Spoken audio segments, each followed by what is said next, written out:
Greetings, Father Joe here, friendly neighborhood pastor from St. Patrick's Church in lovely Highland Mills, New York. Today is Wednesday of the 29th week in Ordinary Time. We continue to read from St. Paul's letter to the Romans.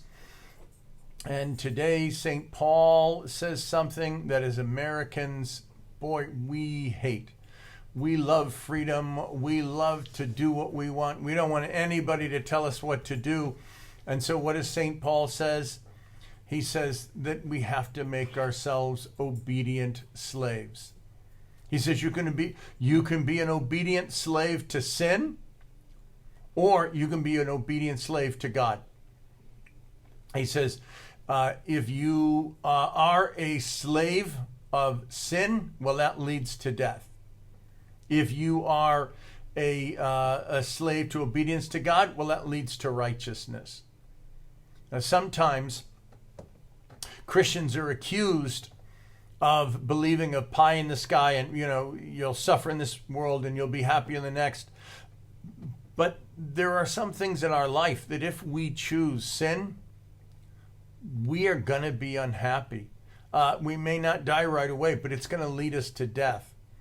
And on the other hand, if we choose to be obedient, or the obedience of faith, as St. Paul would say here in Romans, when we choose virtue,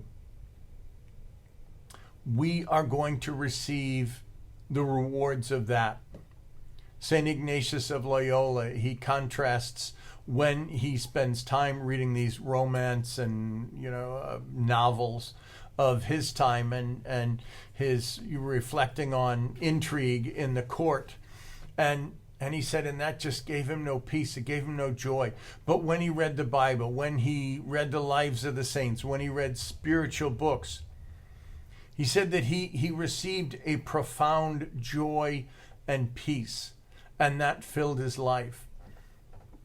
And so there is a sense in which we receive the rewards of virtue. Just in and of itself, it is a reward. And it's good to remember that. It's good to live that out.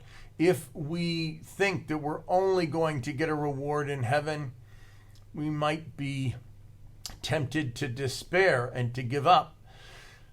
But if we remember that it might not seem like it immediately today, but there comes peace and joy when we grow in virtue and when we turn away from sin. God bless you.